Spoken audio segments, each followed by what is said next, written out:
We are recording. Welcome to Coffee, Eggs and Inspiration. It's a weekly show that goes out over YouTube and as a podcast over all of the major channels. And each week I get to sit with an inspiring person and listen to them tell their story and share it with all of you. This week is no different. I'm very happy to be joined by Ben Doltis. Welcome, Ben. Hey, Craig. Nice to see you. Keep those refreshments going. I'll give Ben the customary introduction. Ben's first and foremost a father of four girls, and has a really interesting history of entrepreneurship. A serial entrepreneur, founded his first business, an executive search firm or headhunter called SJB Group, when he was just 21 years old, and built that business up over a 10-year period, acquiring companies along the way, and sold it ultimately to the Manpower Group in 2013 at the tender age of 31. Stayed on and helped Manpower lead the business into further strength. And in 2018, Ben founded or co-founded PCB Partners, which is provide buy and sell services around companies wanting to purchase other companies, so merger and acquisition type service, focusing specifically on the technology sector, so digital transformation type plays. Ben has an advisory role through investment with several startups, and he's the chair of the business launch group at the Prince's Trust, which is one of the royal trusts. What a fantastically impressive history in such a short period, Ben. Congratulations on that. Really interested to know. Let's start with what led you into entrepreneurship when you were just 21 years old. Yeah, sure. So I think it's probably worth just going back to the early days. So growing up, I came from a very comfortable, could have called it privileged, family life. Father had a successful business. We were in good shape, had, all the trimmings and trappings that come with that. But in the late 80s, my father's business had some distress, and subsequently it hit bankruptcy. So times changed at that point, and I was the tender age of maybe 8, 9. So it definitely kind of shaped me and my character into the individual I am today. And I think from that point on, it almost became innate in my DNA that I was determined to find financial security and find it relatively quick. So they worked 7 days a week to put me through private school. I made a number of sacrifices, but despite their best efforts, I left school at 16 and couldn't find a job, and found myself in a telephone sales environment, which was my first exposure to picking up the phone, creating trust with people on the phone at multiple levels in a big corporate. And that's what led me into wanting to go into the world of appointments, placements, and brokering. So I guess my desire comes from my childhood, really. Well, and to make a move from telesales into starting your own business is not a subtle move, right? That's a giant leap. What gave you the bug for entrepreneurship? What inspired you to take that risk? Because it's a big risk, right? Yeah, so I went from, just to be clear, I went from telesales to a niche boutique search firm, and that gave me a real feel and sense for the size of the prize. I was living at home at the time, and although I was in great shape and doing really quite well, I felt that there were certain parts of the trade, certain gaps that I could fill if I did it myself and built the right team. And the key to my success with that, the early period of my first company, was the team I built around me. I had lots of grey hair, lots of gravitas. I mean, I was a wee boy, so I didn't see a client for the first few years. It was a very challenging but highly energized time in my life. So sounds wonderful. So you're embarking on this new business, building a team around you, and any entrepreneurs watching us will understand the jeopardy of this. What's the biggest risk, looking back? What's the biggest risk you took?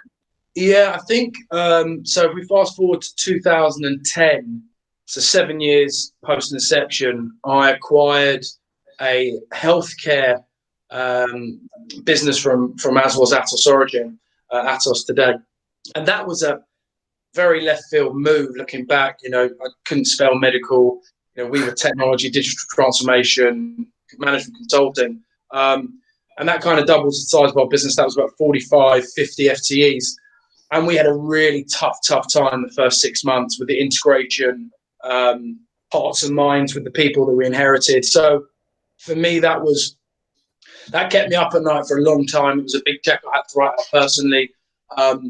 But thankfully, I brought in the right people, and we all started to have a real harmonious environment, and we all fell in love with each other, both businesses. But looking back, that was definitely my boldest and scariest risk at that point. Sounds like a bet the farm move. Was there ever a time during your period at SJB or subsequently that you thought you'd fail? I definitely had a time where I was mourning. So I had a relatively large offer for the firm, 2011, by a mid-sized trade organisation, and I kind of went all the way down the road, signed head to terms, and then out of character I declined. And I was definitely mourning for that period of time, and that tested my character. And it's a people's business, right? So I was strong and still am at mentoring, leading, coaching, and the team could feel that I was glass half empty. So I think that was the most testing time. We didn't have our best year either, but it was never close to hitting the wall. No, never close to hitting the wall. Well, ultimately, you did take an offer. That was in 2013. You were 31 at the time, and obviously it was a good offer and at least satisfactory from your point of view. But nevertheless, it's always a big decision, isn't it? This is your baby. You built it up over 10 years. You poured your life, your early life into it. What was going through your mind when you decided to accept that offer? Was that a difficult decision? That was very, very tough. I had to buy my wife a present at the end because she put up with a lot of my unhealthy level of paranoia and anxiety at the time. It's that pull on the emotion of letting go of what I built. There was a lot of private equity interest as well as trade. And that's where I met my partner of today, Tim Farrisman. Ran Lloyd's Development Capital at that time, the PE mid-market out of Lloyd's Banking Group. And I was very close to going with Tim because of his personality and character. But the offer of Manpower, the interlock of, we had an executive search business, board level appointment, interlocking that with their kit bag of offerings was very appealing. And I have to say, looking back, it was a wonderful post journey, which is why I stayed there for a lot longer than my earnout, excuse me. So that was a tough call. We were in great shape. The business continued to grow, it still does today, I believe. So it was the right decision for me, but it was very testing for sure. Was relinquishing control a relief or was it a loss?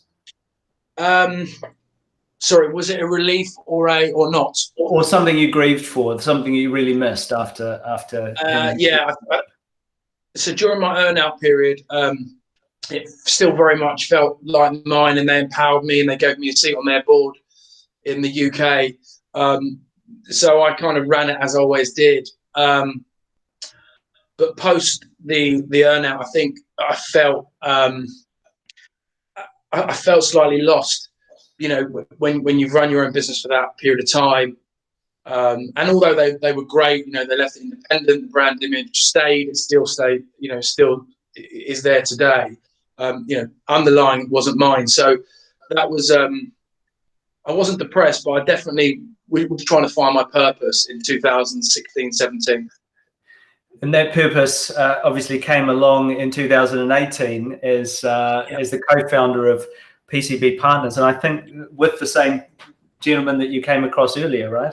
Yeah. So Tim patted me on the back when I took the Manpower deal, despite me not going with Lloyd's Development Capital. He was a real gentleman. Became a bit of a mentor of mine, and similar relationship I had in my original business with a guy called Chris Pickford. Sorry. That's great. Hello. must come along and say hello. Hold on. He's got focus. Okay. This is Mimi. Wow. Bobby, Hello. Betsy. Really? I'm Jeffrey White. And Bella, of course. All right. You can go out, girls, please. Sorry. Come on for a walk. Pops, go out. Let's go for a walk. This could be emotional now. Careful the wire. Please go. Bye. Careful the wire. Bye. Bye. Careful the wire. Pinch me. Sorry, go on. Get off Careful. me. I Okay. know. There you Well, go.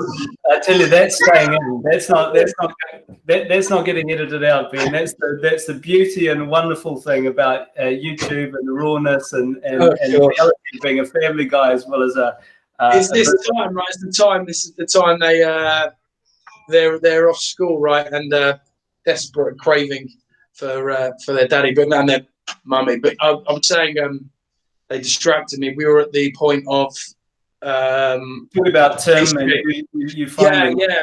So I drew a parallel between Chris, who was my original partner in SJB, again, sort of 20 years further stage of his career than me, as is Tim today. And I went to Tim because he'd been in private equity all his life, even an iconic figure in the UK. He was the chairman of BVCA. So I said to him, look, do you think there's a gap in the market for buy-side advisory where we work hand in glove with large corporates in digital transformation, helping them identify off-market assets to complement their inorganic strategies?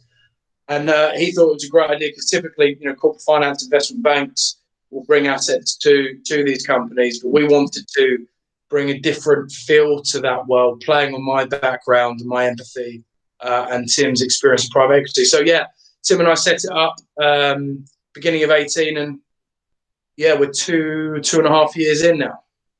And growing strongly. I know it's a successful business already. Off-market assets. So these are typically private businesses that are not for sale. Very similar. I can see the parallels to executive search. That where you're really going after off-market assets. In this case, people. Yeah, right? That's right. It's very much seduction. We call it the seduction process. So it's articulating our client's story and value proposition, what life could be like in a larger corporation. And of course, I can play on my experience selling to a large American multi-billion-dollar listed company as well. So that helps. But yeah, these businesses haven't even thought about a liquidity event, so they're skeptical at first, and it's a journey. And we've built a strong team. There's some real heavyweights in our stable now, and it's early days, but we're in good shape. Well, I know some of the team, and I definitely agree that it's a strong team. It's a very good team. So if I'm watching this, I'm running a business, and I'm thinking, that's interesting. I'd quite like to use this period that we're in, this very unusual period, to maybe acquire some companies to make some investments. How do they get hold of you? Is it just through the website? Yeah, that's right. They find us on all the normal platforms. Just hired a great individual from the PR world who started his own firm. He's come on board as an advisor, so he's helping us with all the PR push. In terms of our contacts, PCB Partners is the business name. And it's an interesting time, right? There's a lot of distressed assets. They're not the firms we represent, to be clear. So, we've had a lot of conversations in this period because of Skype and Zoom and Teams and so on. So it's been an intense period, but one we've enjoyed. Absolutely. I'll put the links below so you can look them up if you scroll down. Let's change gears and talk about your work with the Prince's Trust. Can you describe for us what the Business Launch Group is and how you fell into Prince's Trust? Yeah, so I'll start by telling you what the Launch Group is. It's effectively a softer version of Dragon's Den. So I chair a panel with other individuals that have got, come from different walks of life, successful entrepreneurs, big corporate people. And our remit is to vet and validate on behalf of the trust the business plans of young entrepreneurs that are looking for either funding or a business mentor. So I've really enjoyed it. I've been there for about 3.5 years. the way I got to the trust is I recruited for them in my old world, and when I had more time on my hands, in kind of 2016, 17, I wrote to the CEO to let her know that I had time and would love to assist. And yeah, it's been a great journey. You know, you have highs and lows. You see all different sorts of folk. I saw one real special star that we backed. He had a digital marketing business, and I was his business mentor. But I felt he needed more structure and more of a rigid agenda. So we actually employed him in PCB about 7-8 months ago. So he's doing great. So that's been lovely. But yeah, Prince Trust, great organisation, and it's evolving. And the Launch Group is a great vehicle for young entrepreneurs that want to start their own business. Well, they do amazing work, and it's a great segue into my final question to you. So if I imagine there's some aspiring entrepreneurs, there's probably some school leavers unceremoniously ejected from the school system in the throes of COVID, and others who are maybe at a mid-career pivot. Any advice you'd offer them? Yeah, I mean, it's cliche, but I think passion is everything. And if you have a true love for something in the commercial world, go get it. And I think the younger you are, the better. You don't have as much to lose. And I think that experience at trying to set your own firm up, despite how old you are, that's almost a degree platform, we used to call it, right? So people used to rock up to us, and they still do today, and they're 20 years of age, and they've had 2 years trying their own business, but it failed. You know, we saw that as strong as a degree in many respects. So I think my guidance is, you know, glass half full, be bold and go for it. And if you fail, then so be it. Be bold and go for it, and if you fail, so be it. I love that. Ben Doltis, you're an inspiration. Thank you. Thanks, and your 4 beautiful daughters for joining me. Yeah, thank you so much. Loved it. Thanks, Craig.